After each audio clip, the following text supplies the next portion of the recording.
अल्लाहुल्लज़ी खलक़कुम मिन ज़ुअफ़िन, अल्लाह तबारक व तआला ने तुमको कमजोर बनाया।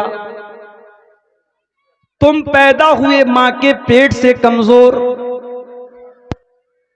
6 महीने के थे तो तब भी कमजोर, साल भर के थे तो तब भी कमजोर, इतने कमजोर तुम्हें बात करना भी नहीं आता था।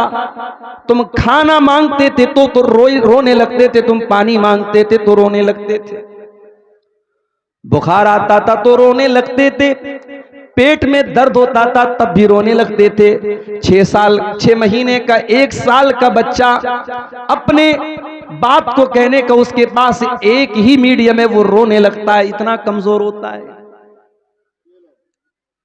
धीरे धीरे वो बच्चा बड़ा होने लगता है और जैसे जैसे वो बड़ा होने लगता है वैसे वैसे उसके अंदर ताकत आने लगती है। पहले वो घुटनों के बल चलने लगता है, दीवार के सहारे खड़ा होने लगता है, चलने लगता है। फिर वो वक्त आता है कि मां बाप उंगली पकड़ करके उसको चलाना सिखाते हैं। फिर एक वक्त ऐसा आता है, वही लड़का वही लड़की जो मां बाप की उंगली पकड़ के चला करता था, जब वो जवान हो जाता है, 15-16 साल का हो जाता है, 18 साल का लड़का या लड़की हो जाते हैं, जब वो जवान हो जाते हैं तो इतनी तेजी से जिंदगी की गाड़ी उनकी चलने लगती है कि फिर वो किसी के रोकने से भी नहीं रुकते। अल्लाह ने फरमाया, अल्लाहुल्लज़ी खलक़कुम मिन ज़ुअफ़िन सुम्मा जअल मिन बादि ज़ुअफ़िन क़ुव्वा, अल्लाह ने तुमको कमजोर बनाया और कमजोरी के बाद, बचपन के बाद फिर अल्लाह ने तुमको ताकतवर बनाया, जवान बनाया। तुम 16 साल के, 18 साल के, 20 साल के हो गए, तुम्हारे अंदर ताकत आ गई, एनर्जी आ गई, शक्ति आ गई। लेकिन जिस तरीके से सुबह जब सूरज निकलता है, सूरज जब सुबह को निकलता है तो सूरज की गर्मी में कमी होती है, सूरज की तपिश में कमी होती है। लेकिन सूरज जैसे जैसे आसमान के बीच में पहुंचता है और दोपहर का टाइम होता है तो सूरज अपने पूरे शबाब पर आ जाता है। सूरज की रोशनी में बड़ी गर्मी आ जाती है, सूरज जवान हो जाता है। लेकिन सूरज जब दोपहर के टाइम बहुत गर्म हो जाता है, उसके बाद फिर एक ऐसा टाइम भी आता है, वो सूरज धीरे धीरे ढलने लगता है और ढलते ढलते मगरिब का टाइम होते होते सूरज डूब जाता है। मेरे प्यारे साथियों, अरबी के अंदर एक कहावत है, लिकुल्ल जवादिन कबवा व लिकुल्ल सैफिन नबवा, जितना भी तेज रफ्तार दौड़ने वाला घोड़ा हो, एक ना एक दिन उस घोड़े को फिसलना पड़ता है, एक ना एक दिन वो घोड़ा फिसल करके गिर जाता है। और जितनी भी तेज तलवार हो, एक ना एक बार ऐसा होता है कि वो तलवार काम करना बंद कर देती है। मेरे नौजवान साथियों, अल्लाह कुरान में कह रहा है, हमने तुमको कमजोर बनाया और कमजोर के बाद तुम्हें ताकतवर बनाया, तुम्हें जवान बनाया। और जवानी के बाद जब तुम 40 साल के हो गए, 45 साल के हो गए, तुम्हारे बाल धीरे धीरे सफेद होने लगे, तुम्हारे बदन पे झुर्रियां पड़ने लगी, तुम्हारी हड्डियां कमजोर होने लगी, तुम जरा सा दौड़ने लगे तो हाँफने लगे, तुम्हारे बदन की ताकत कम होने लगी। इस बात का संकेत आ गया, इस बात की अलामत बन गई कि अब तुम्हारी जवानी का पीरियड खत्म होने लगा, अब तुम बुढ़ापे में दाखिल हो गए।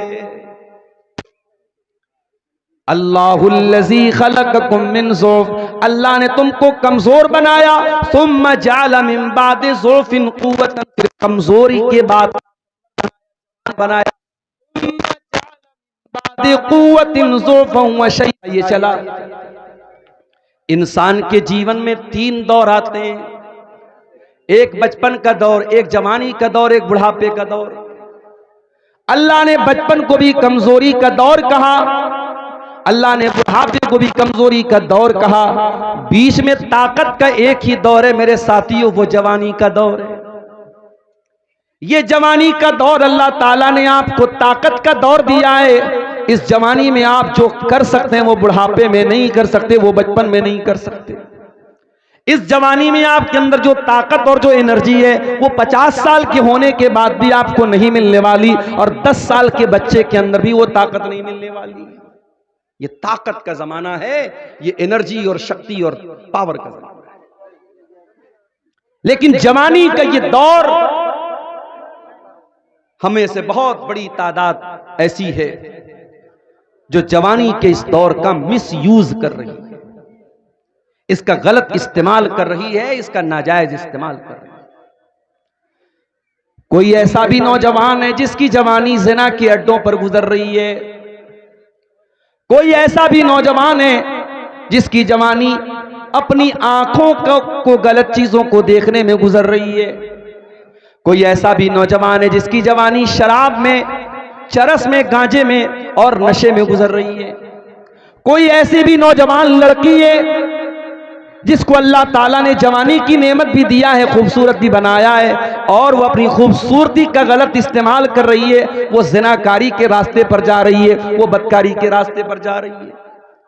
कान खोल करके सुन लो मेरे नौजवान भाइयों, मेरी नौजवान बहनों, मेरे प्यारे नौजवान साथियों, इस जवानी की नेमत का अल्लाह ताला हम सबसे हिसाब अलग से लेगा। सारी जिंदगी का हिसाब तो होगा, अलग से क़यामत के दिन जवानी का हिसाब हमें अलग से देना पड़ेगा।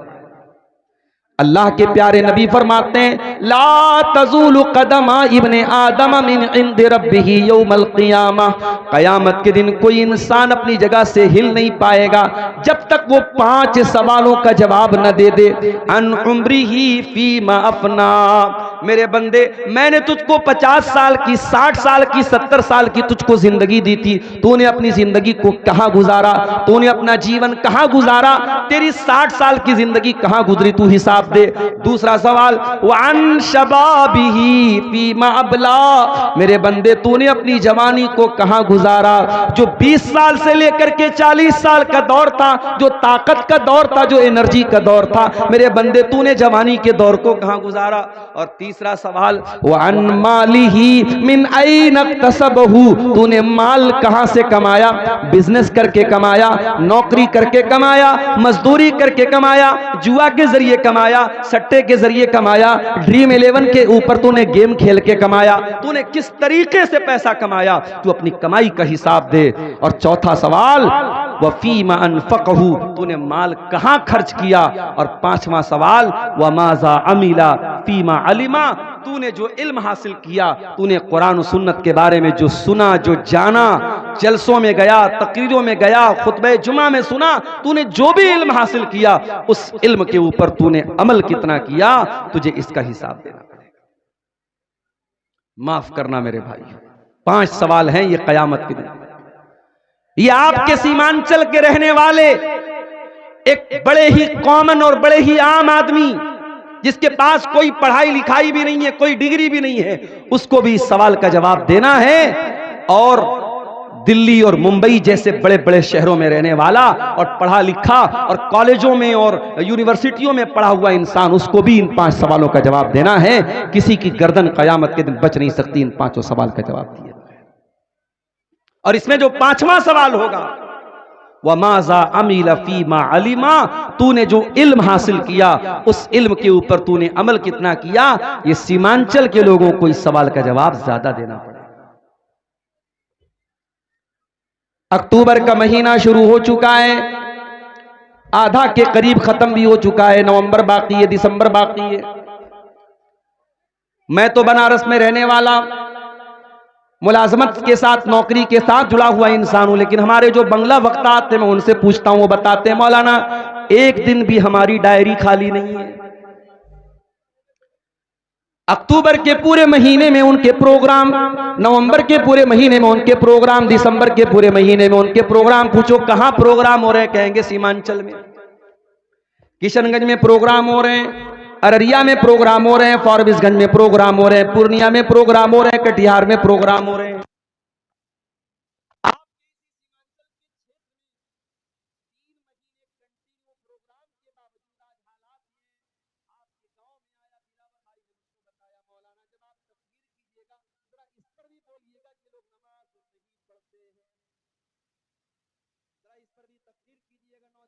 चरस और गांजा के नशे में जरा इस पर भी बोलिएगा, लड़कियां पर्दा नहीं करती हैं, बेहयाई, बेपर्दगी और ज़िनाकारी और बदकारी बड़ी तेजी से समाज में फैल रही है।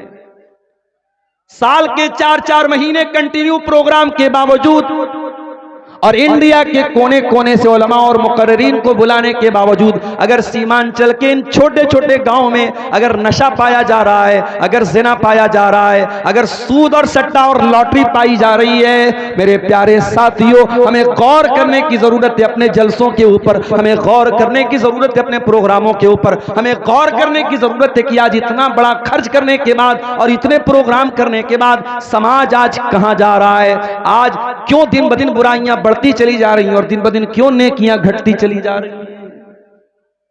वमाज़ा अमिला फीमा अलिमा, तूने जो इल्म हासिल किया, तूने कोई तकरीर नहीं छोड़ी। ये यूट्यूब चैनल वाले, ये जाहिर है इनके चैनल पर ये तकरीरें जा रही हैं, लाख लाख 2-2 लाख 5-5 लाख व्यू मिल रहे हैं। ये कौन देख रहा है? ये हम और आप देख रहे हैं।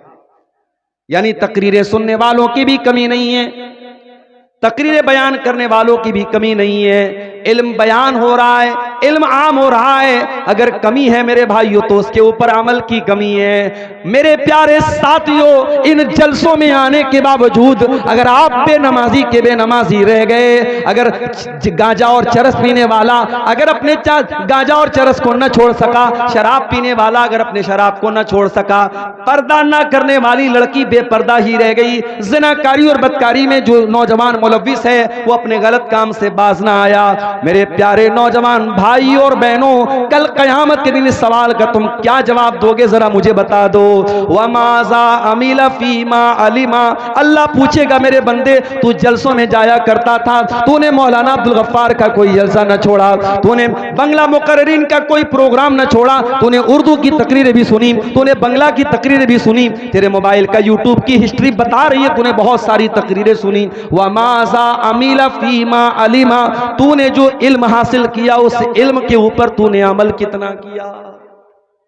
इस सवाल का जवाब हम क्या देंगे? नौजवानी, ये मेरे साथियों बहुत बड़ी नेमत है। और ये बात याद रखो, जो चीज जितनी कीमती होती है इंसान उसकी उतनी ज्यादा कद्र करता है।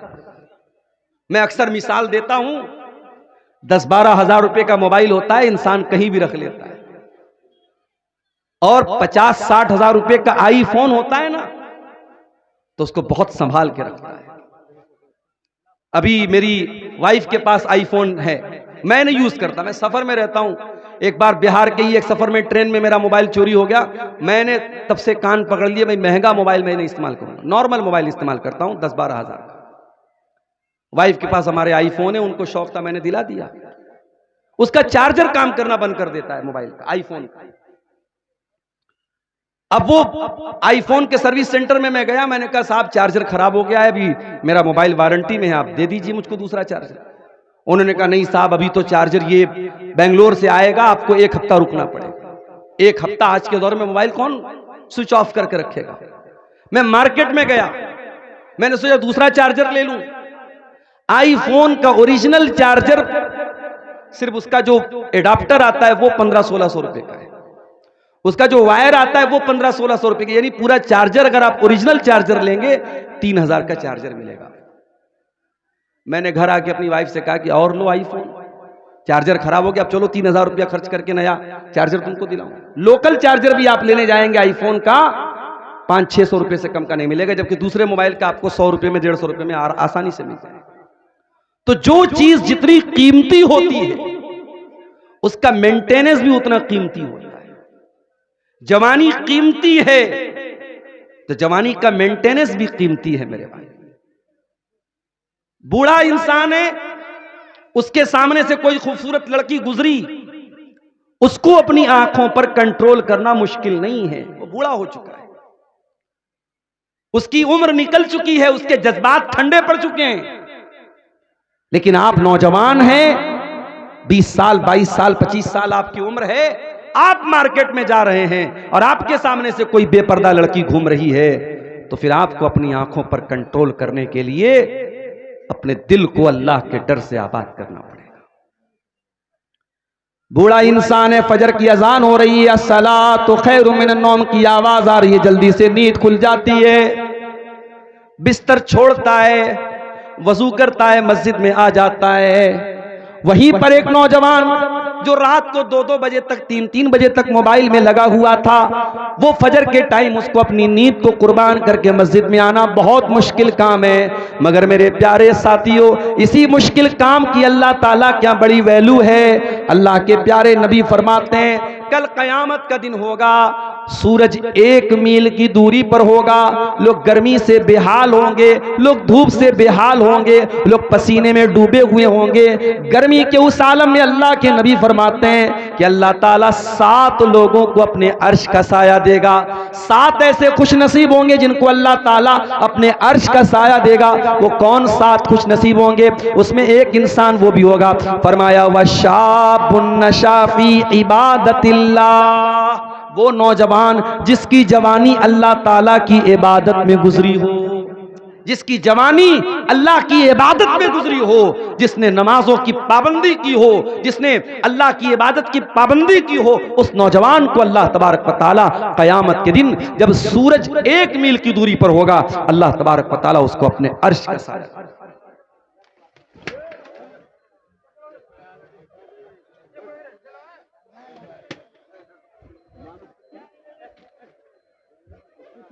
कोई बात नहीं, पीछे वो बैलून वगैरह लगे हुए हैं, वही फूट गए होंगे, कोई मसला नहीं।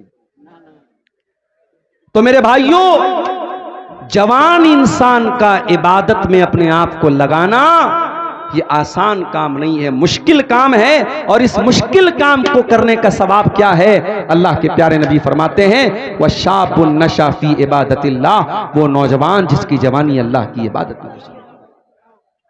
आज हमारा नौजवान कहां जा रहा है? आज मस्जिदों में जाकर के आप देख लें, जलसा हो रहा है, प्रोग्राम हो रहा है। फजर की नमाज में आप इसी इलाके की मस्जिद में जाकर के देख लें, आपको बहुत कम नौजवान मिलेंगे जो फजर की नमाज जमात के साथ पढ़ते हैं। अभी मेरे पास एक लड़के का फोन आया, झारखंड का रहने वाला लड़का, मेडिकल की तैयारी कर रहा है कोटा के अंदर। हम जानते हैं कोटा, बस कीजिए, अब थोड़ा शांति बनाए रखिए ना, डिस्टर्ब मत कीजिए। कोटा राजस्थान का एक बड़ा मशहूर शहर है, मेडिकल की तैयारी होती है वहां, पूरे इंडिया से लड़के लड़कियां वहां जाके मेडिकल की तैयारी करते हैं।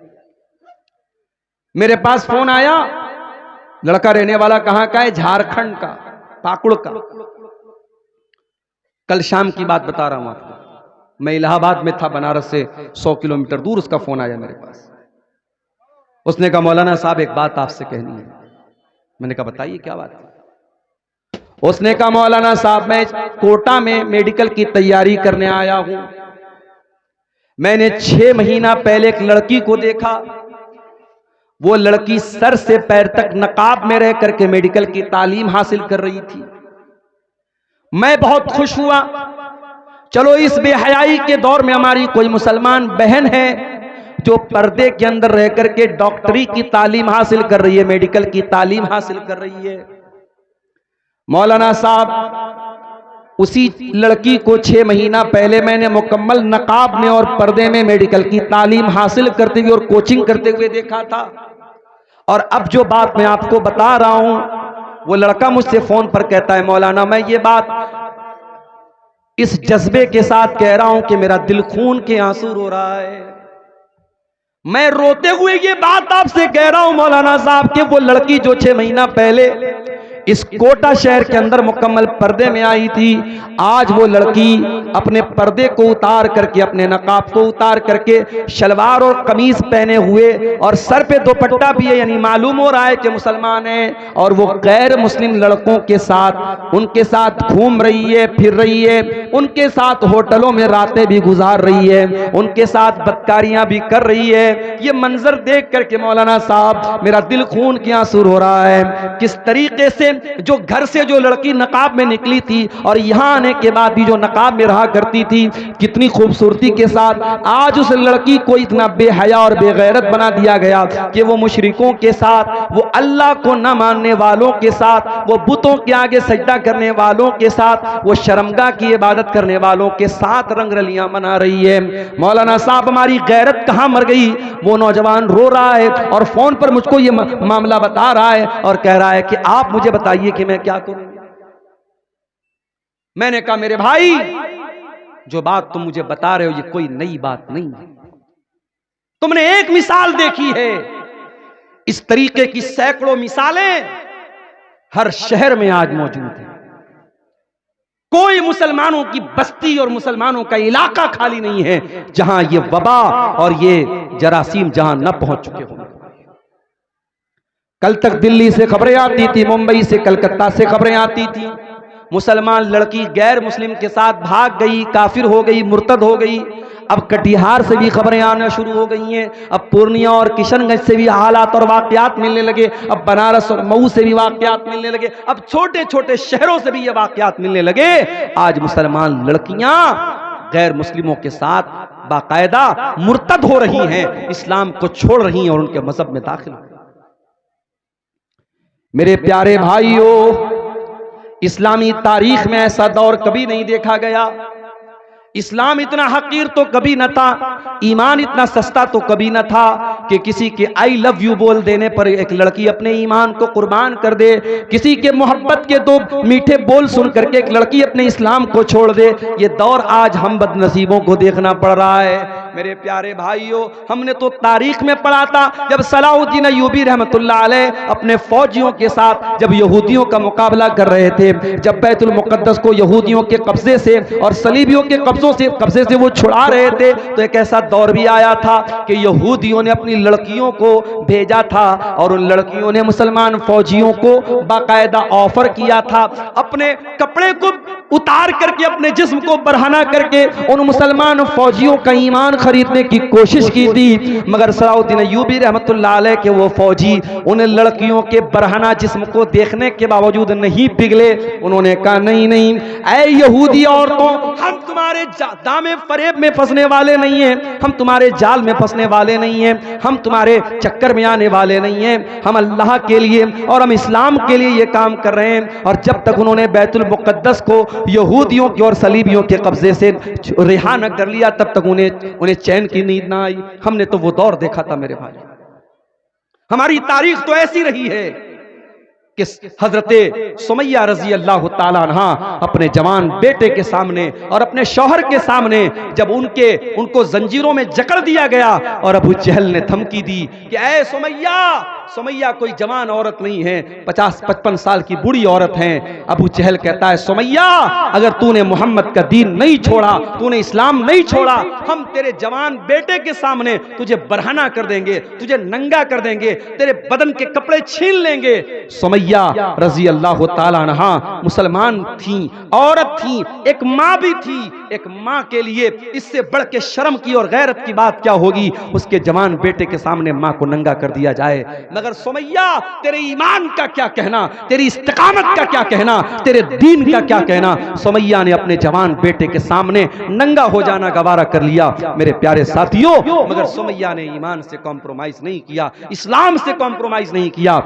चश्मे फलक ने वो मंजर भी देखा, सुमैया के बदन से कपड़े उतार लिए गए, सुमैया को नंगा कर दिया गया, जवान बेटे के सामने उसकी मां को नंगा कर दिया गया।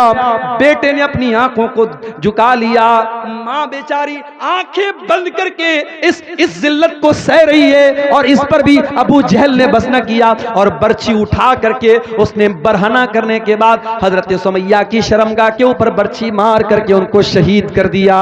ओ लोगों, इस्लाम की राह में पहला खून बहाने वाली अगर कोई खातून है, जाओ मैं आपकी जनरल नॉलेज में इजाफा कर देता हूं कि इस्लाम के लिए पहली शहादत हासिल करने वाली अगर कोई खातून है, उनका नाम हजरत सुमैया बिन्ते खय्यात है, जो अम्मार की मां है, जो यासिर की बीवी है। ओ लोगों, हमने तो वो इतिहास देखा था, हमने तो वो तारीख देखी थी। आज हम तारीख के कौन से दौर में आ गए कि आज मुसलमान लड़की अपने ईमान को छोड़ करके एक मुशरिक के साथ रंग रलियां मना रही है, इस्लाम को छोड़ रही है, ईमान को छोड़ रही है, दीन को छोड़ रही है।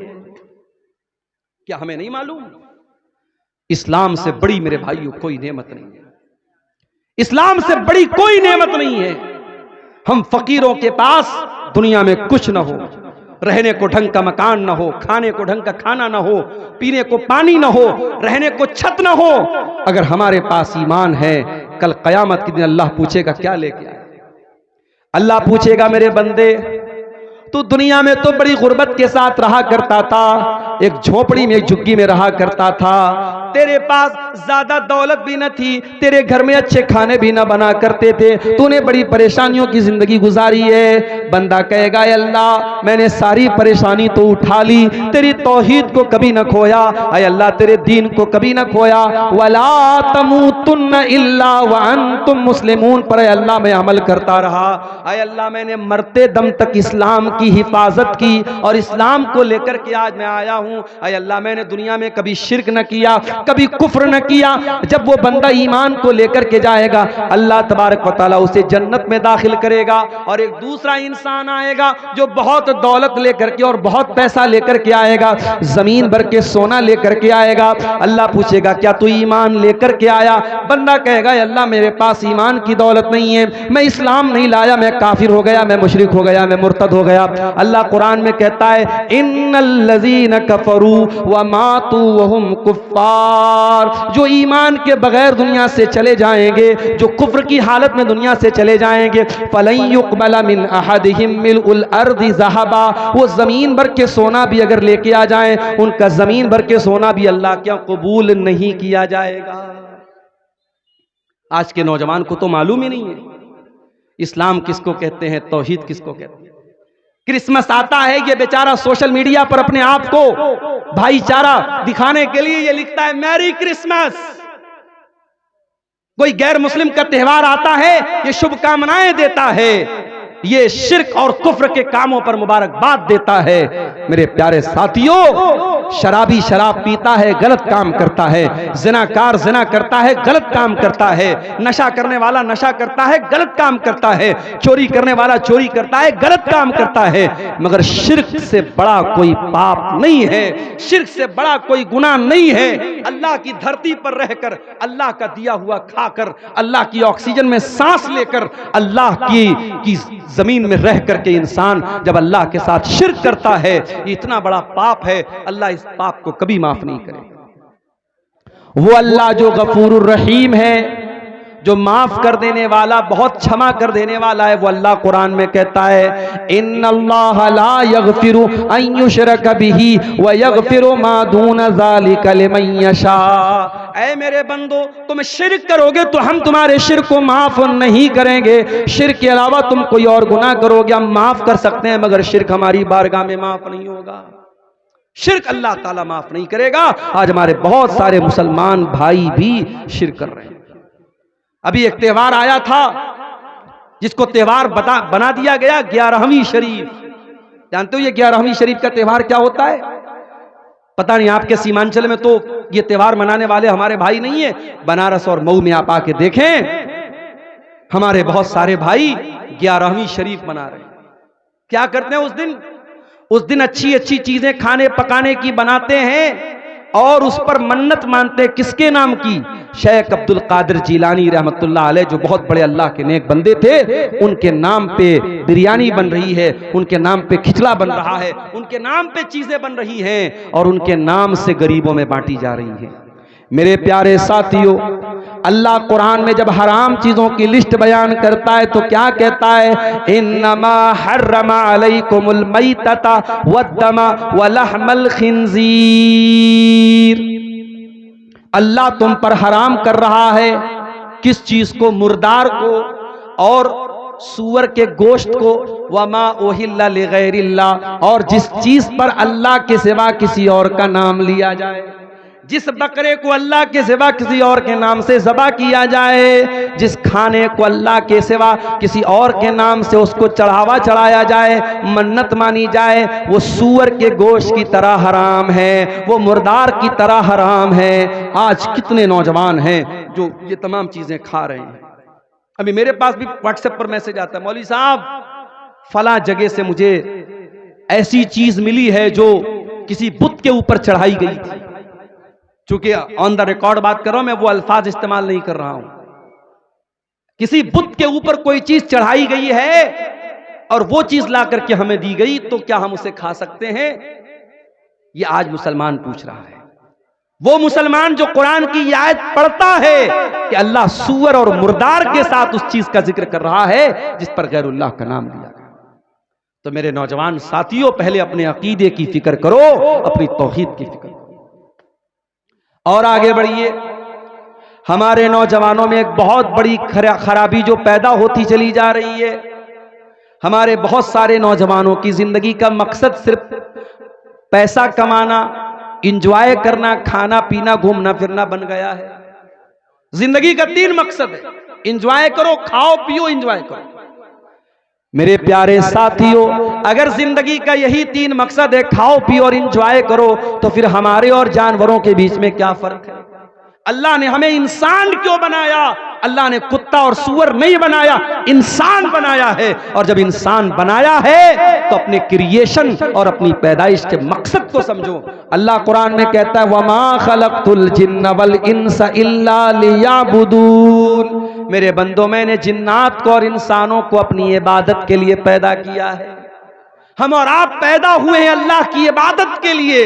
अल्लाह ने पैदा किया है ताकि हम उसकी इबादत करें। और माफ करना, इबादत का जब नाम आता है तो हमारे दिमाग में क्या आता है? नमाज, हमारे दिमाग में आता है रोजा, हमारे दिमाग में आता है ज़कात, हमारे दिमाग में आता है हज।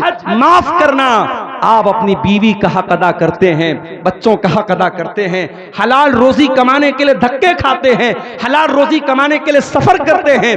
आपका कारोबार भी इबादत है, आपका बीवी बच्चों का हक अदा करना की भी इबादत है। आप अल्लाह की मर्जी के मुताबिक जो भी काम करते हैं वो इबादत में आएगा। और अल्लाह ने इसी इबादत के लिए हमें और आपको पैदा किया है।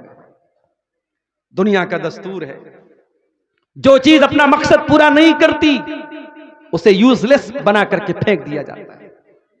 ये माइक मेरे सामने रखा है, ये माइक काम ना करे, मैं हटा के फेंक दूंगा इसको। ये सामने कैमरे लगे हुए हैं, या अगर ये कैमरा काम करना बंद कर दे, मोबाइल डेड हो जाए, तो बिला वजह कोई इसको स्टैंड में लगा के सामने नहीं रखेगा। भाई अब कैमरा काम नहीं कर रहा है, डेड हो गया, फोन डिस्चार्ज हो गया, फौरन हटा के खत्म कर देगा। दुनिया का दस्तूर है मेरे भाई, जो चीज अपना काम करना बंद कर देती है उसे हम डस्टबिन में डाल देते हैं। मेरे प्यारे साथियों, अल्लाह तबारक व तआला ने हमको अपनी इबादत के लिए पैदा किया है। अगर ये मकसद हम पूरा नहीं करते हैं तो हम भी यूजलेस हो जाएंगे, हम भी बेकार हो जाएंगे। और आज हम बेकार हो चुके हैं। आज जिसका जी चाहता है हमें आंखें दिखाता है। अभी उत्तर प्रदेश का मामला हमारे सामने मौजूद है, जुल्म करने वाले भी वही हैं और हम मजलूम होने के बावजूद हमें को मारा भी जा रहा है, हमें को सजा भी दी जा रही है। ये हालात क्यों पैदा हो गए मेरे प्यारे साथियों? आज जालिम मजलूम ही को सजा भी दी जा रही है, मजलूम ही के खिलाफ सारी FIR भी दर्ज की जा रही है और मजलूम ही को जेल के अंदर भरा जा रहा है और मजलूम ही के घर के ऊपर बुलडोजर चलाया जा रहा है। ये नाइंसाफी और ये बेईमानी मेरे प्यारे साथियों, ये हमें सोचने पर मजबूर करती है कि हम कहां खड़े हैं, हमारा ईमान कहां है, हमारी जिंदगी का मकसद क्या है। हमारी जिंदगी का मकसद क्या है? कुल इन्ना सलाती व नुसुकी व महयाय व ममाती लिल्लाहि रब्बिल आलमीन। ऐ नबी आप कह दीजिए मेरी नमाज और मेरी कुर्बानी, मेरा जीना, मेरा मरना सब अल्लाह के लिए है। हम अल्लाह को राजी करने के लिए इस दुनिया में आए हैं और हमारे प्यारे नबी सल्लल्लाहु अलैहि वसल्लम की जिंदगी हमें यही सबक देती है। मेरे प्यारे साथियों, हमारे नबी ने कभी दुनिया के ऐश व आराम के पीछे आप नहीं भागे हैं। आपने बड़ी सादा, बड़ी सिंपल, बड़ी साधारण जिंदगी आपने गुजारी है और आपकी फैमिली ने भी गुजारी है। हजरत उमर फारूक रजी अल्लाह तआला अन्हु एक मर्तबा अल्लाह के नबी से मिलने के लिए आते हैं। नबी के कमरे में आते हैं। नबी का कमरा कोई संगे मरमर नहीं बिछाए, कोई मार्बल नहीं बिछाए, कोई डेकोरेशन नहीं लगाए, कोई घर में टाइल्स नहीं लगे हुए हैं। छोटा सा कमरा है, मिट्टी का फर्श है, खजूर के तने का पिलर है और खजूरों का छप्पर है। छोटा सा कमरा अल्लाह के नबी का है। हजरत उमर आते हैं, एक चटाई पर अल्लाह के नबी लेटे हुए हैं, एक लकड़ी का छोटा सा प्याला किनारे रखा हुआ है, थोड़ी सी जौ रखी हुई है, एक छोटा सा मशकेज़ा चमड़े का बर्तन जिसमें पानी भरा जाता है वो रखा हुआ है। ये नबी के कमरे का फर्नीचर है, ये नबी के कमरे का सामान है, ये नबी की प्रॉपर्टी है। हजरत उमर फारूक की आंखों से आंसू आ जाते हैं। हजरत उमर फारूक कहते हैं, अय अल्लाह के नबी, कैसर और किसरा तो बड़े आराम से अपने अपने महलों में रहते हैं। अय अल्लाह के नबी, रूम का बादशाह तो अपने महलों में आराम से रहता है, ईरान का बादशाह तो अपने महल में आराम से रहता है, और आप अल्लाह के नबी होकर के इतनी सिंपल लाइफ गुजार रहे हैं, इतनी सादा लाइफ गुजार रहे हैं। अल्लाह के नबी फरमाते हैं, यबनल खत्ताब, ऐ उमर इब्ने खत्ताब, अमा तरजा अन तकून लहुमुद दुनिया व तकून लना अल आखिरा। ऐ उमर, क्या तुम ये पसंद नहीं करोगे कि कैसर और किसरा को दुनिया मिल जाए और तुम्हारे नबी को आखिरत की नेमतें मिल जाएं? हमारे नबी ने हमेशा आखिरत को अपने सामने रखा है मेरे भाई। लेकिन हम और आप दुनिया के लिए हाय दुनिया, हाय दुनिया, हमारे जीने मरने का मकसद क्या है? सिर्फ दुनिया। जबकि हम जानते हैं इस दुनिया की हकीकत क्या है। अल्लाह के नबी फरमाते हैं, लौ कानत दुनिया तादिलु इंदल्लाहि जनाह बऊज़तिन मा सकल्लाहु मिन्हा काफिरा। अगर दुनिया की हकीकत अल्लाह के नजदीक अगर मच्छर के पर के बराबर भी होती तो अल्लाह किसी काफिर को एक घूंट पानी भी न देता। अल्लाह इस दुनिया में काफिर को, शराबी को, जानी को, बदकार को, हरामखोर को सबको खिला रहा है, सबको पिला रहा है। इसका मतलब कि एक मच्छर के पर के बराबर भी अल्लाह के नजदीक दुनिया की हैसियत नहीं है। और आगे बढ़िए, यही वो दुनिया है जिसको कमाने के लिए आज हमारा नौजवान हराम रास्ते अपना रहा है, लॉटरी खरीद रहा है, जबकि उसको मालूम है कि उसके मजहब में लॉटरी हराम है। सूद खा रहा है, जबकि उसको पता है कि मेरे मजहब में सूद इतना बड़ा गुनाह, इतना बड़ा गुनाह है। अल्लाह के नबी फरमाते हैं कि सूद के 70 से ज्यादा दर्जे हैं, जिसमें सबसे हल्का दर्जा ये है, अय्यन की हर रजुल उम्महू, के इंसान अपनी सगी माँ के साथ जिना करे। सगी माँ के साथ जिना करने से बड़ा गुनाह है सूद खाना। हमारा नौजवान आज सूद खा रहा है। मेरे पास इसी बिहार से, मधुबनी साइड से फोन आया एक नौजवान लड़के का जो अपनी बहन का इलाज कराने के लिए परेशान है। उसने कहा, मौलाना साहब, मेरी बहन बहुत बीमार है, इलाज कराना चाहता हूं, कुछ मदद कर दीजिए। मैंने कहा, मेरे भाई, मैं तो तुम्हारे गांव में गया हूं, बड़े पैसे वाले लोग हैं तुम्हारे गांव में, तो अपने गांव के किसी आदमी से कहो कर्जा ले लो, मदद मांग लो, कर्जा ले लो। उसने कहा, मौलाना साहब, मेरे गांव में बहुत मुसलमान पैसे वाले हैं, मुझको कर्जा भी देने को तैयार हैं, मगर मैं कर्जा लेने को तैयार नहीं हूं। मैंने कहा, क्यों? उसने कहा, वो कर्जा जो मुझको देंगे, अगर 1 लाख देंगे तो उनको 1,10,000 चाहिए, वो 1 लाख देंगे तो उनको 1,20,000 चाहिए, वो कर्जा देंगे तो ब्याज पर देंगे, सूद पर देंगे, और मैं सूद देना नहीं चाहता। ये हालात आज मुसलमान कौम के हैं, जिनके मजहब में यह सिखाया गया कि कर्जा के ऊपर कोई प्रॉफिट नहीं कमा सकते।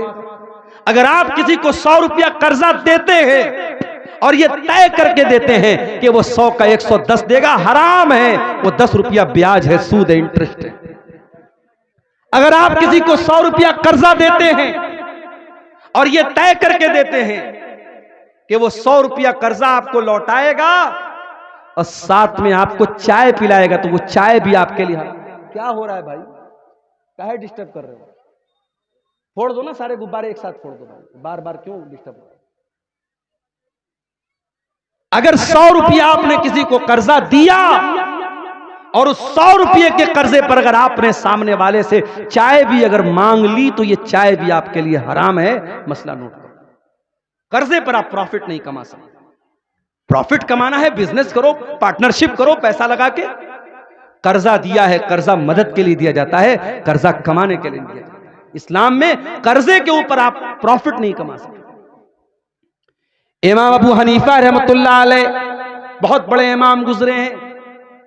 उन्होंने एक आदमी को कर्जा दिया, एक टर्म तय हो गई कि 6 महीने में वो कर्जा लौटा देगा। 6 महीना गुजर गया, वो कर्जा नहीं लौटा रहा है।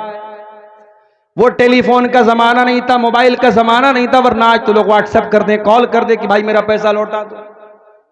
इमाम साहब उस कर्जदार के घर गए अपना पैसा मांगने के लिए, अपना पैसा लेने के लिए। इमाम साहब उस आदमी के दरवाजे पर गए। गर्मी का मौसम है, धूप निकली हुई है और उस इंसान के आंगन में, उसके घर के आंगन में एक पेड़ है, एक दरख्त है। इमाम साहब दरवाजे पर खड़े हैं। वो इंसान दरवाजा खोलता है, देखता है कि मेरे दौर के बहुत बड़े इमाम अबू हनीफा रहमतुल्लाह अलैह मेरे दरवाजे पर खड़े हैं, मुझसे कर्जा मांगने के लिए आए हैं। मुझे जो कर्जा दिया तो वापस मांगने के लिए आए हैं। उसने कहा इमाम साहब बहुत धूप है, आप बाहर क्यों खड़े हैं, आप मेरे घर के अंदर तशरीफ लाइए और इस पेड़ के साए में आकर के, इसकी छाया में आकर के आप ठंडक हासिल कर लीजिए। ओ लोगो, तुम तो हलाल और हराम की परवाह भी नहीं करते, तुम तो सूद और ब्याज की परवाह भी नहीं करते, तुम्हारे असलाफ कैसे थे जरा गौर करो। इमाम अबू हनीफा रहमतुल्लाह अलैह जवाब देते हैं कि ऐ मेरे भाई, मैंने तुमको कर्जा दिया है और मैं अपना कर्जा वापस मांगने आया हूं। अगर मैं तुम्हारे घर के आंगन में लगे इस पेड़ की छाया भी हासिल कर लूंगा तो मुझे डर है इस बात का कि कहीं ये भी इंटरेस्ट में शामिल न हो जाए, कहीं ये भी ब्याज में शामिल न हो जाए। मुझे इस बात का डर है कि मैं चूंकि तुमको कर्जा दिया है, ऐसे आया होता, मेहमान के तौर पे आया होता, तुम्हारे घर बैठ के एक गिलास पानी भी पी लेता, मगर मैं कर्जा मांगने आया हूं, अपना कर्जा वापस मांगने आया हूं। और अगर आज मैं तुम्हारे पेड़ के नीचे मैंने छाया हासिल कर ली तो मुझे इस बात का डर है कि कहीं ये भी हराम न हो जाए, ये भी सूद में शामिल न हो जाए। मेरे प्यारे साथियों, इस्लाम इस कदर सेंसिटिव दीन है। इस्लाम हमें एक दूसरे की मदद करना सिखाता है, एक दूसरे की मजबूरी से फायदा उठाने की तालीम इस्लाम नहीं देता।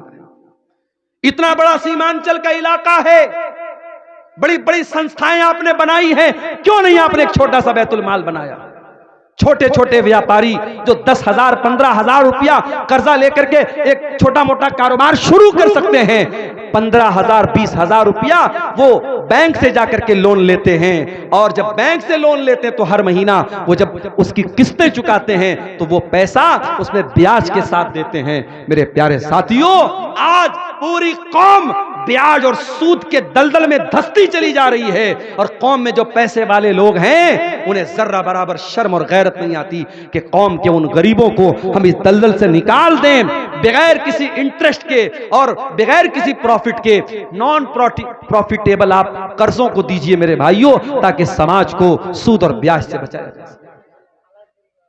लॉटरी खेली जा रही है, 5 रुपए की लॉटरी लगा करके 5 लाख रुपए का सपना देखा जा रहा है, इस्लाम में हराम है।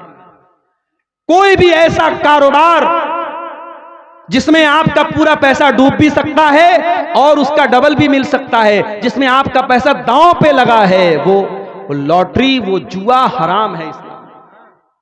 इतना हराम है, इतना हराम है कि अल्लाह कुरान में जब शराब का जिक्र करता है तो साथ में जुआ का भी जिक्र करता है। या अय्युहल्लज़ीना आमनू इन्नमल खम्रु वल मैसिरु वल अंसाबु वल अज़लामु रिजसुम मिन अमलिश शैतान।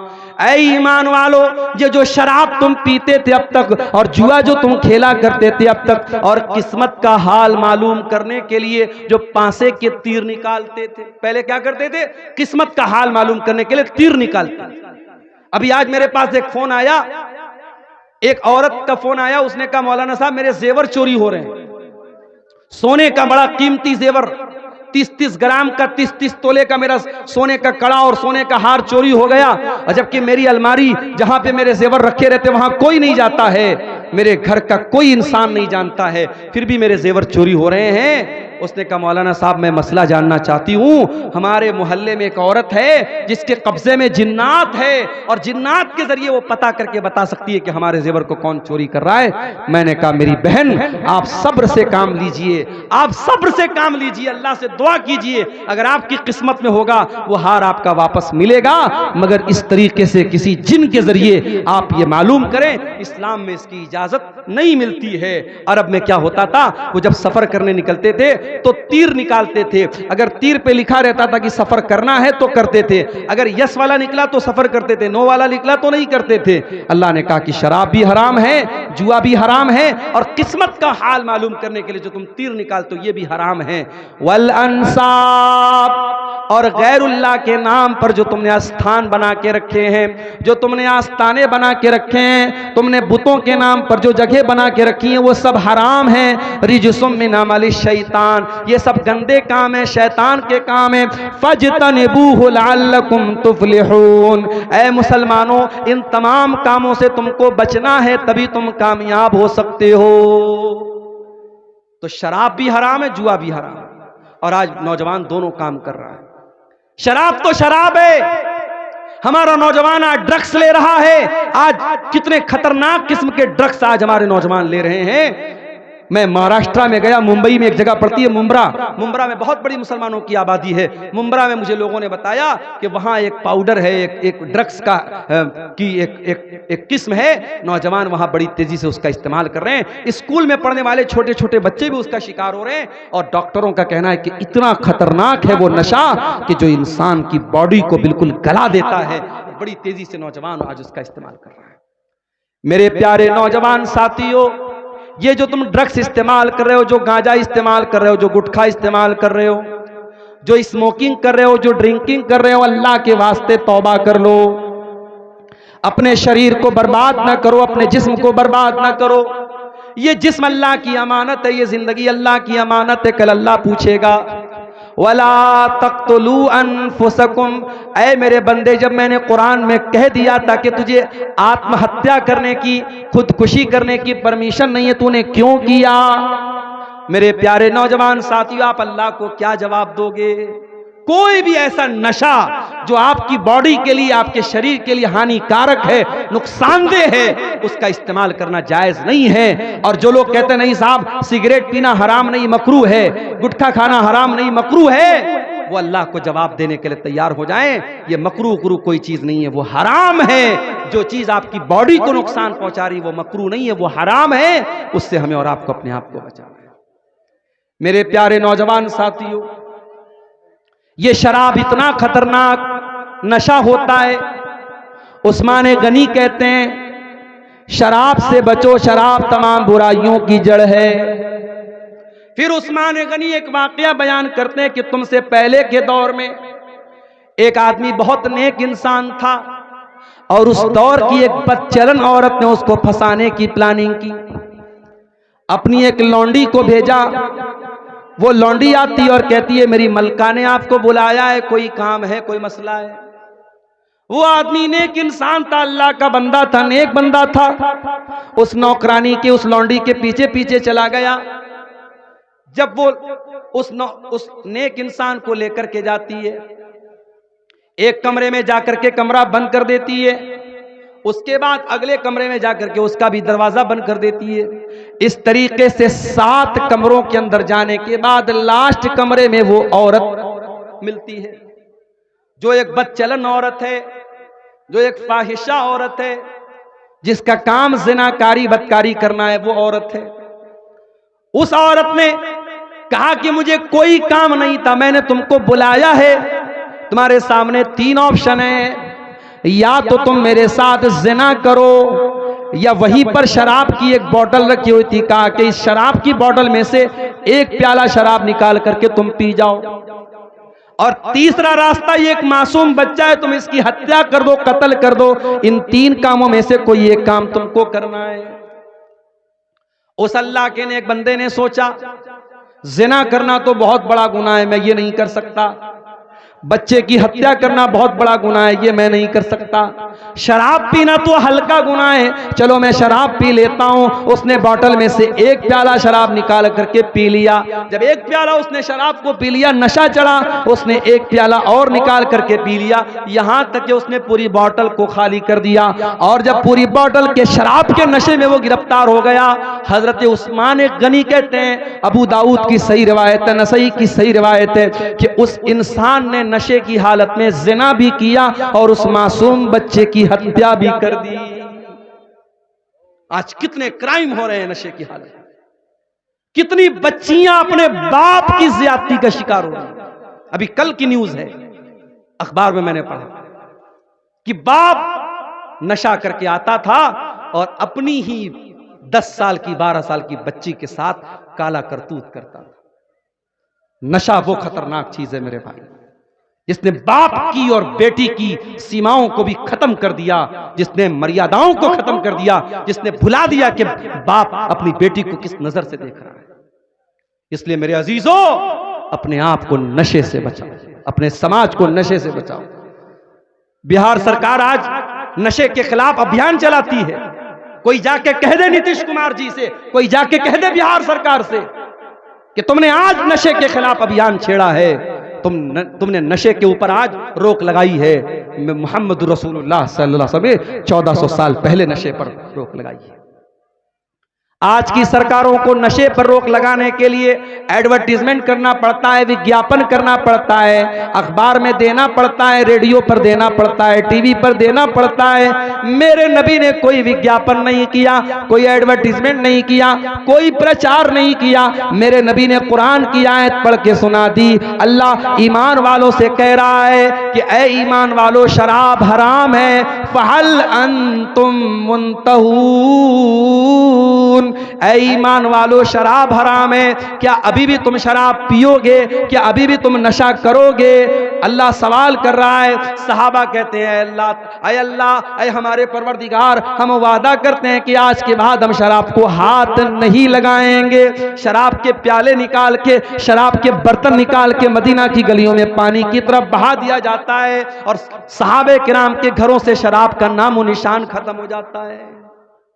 ईमान हो तो ऐसा हो मेरे भाई, अल्लाह का डर हो तो ऐसा हो। यहां तो गुटखे की पैकेट पर बाकायदा तस्वीर बनी है फेफड़े की, और इंग्लिश में और हिंदी में लिखा हुआ है टोबैको कॉजेस कैंसर, तंबाकू से कैंसर होता है। और गुटखा बनाने वाली कंपनी बना भी रही है, बेचने वाला बेच भी रहा है, खाने वाला खा भी रहा है, और उस पर लिखा हुआ है कि साहब तंबाकू से कैंसर होता है, किसी को कोई फर्क नहीं पड़ता है। इस्लाम ऐसा दीन नहीं है मेरे भाई। इस्लाम सिर्फ 5 टाइम की नमाज पढ़ने का नाम नहीं है, माफ कीजिएगा।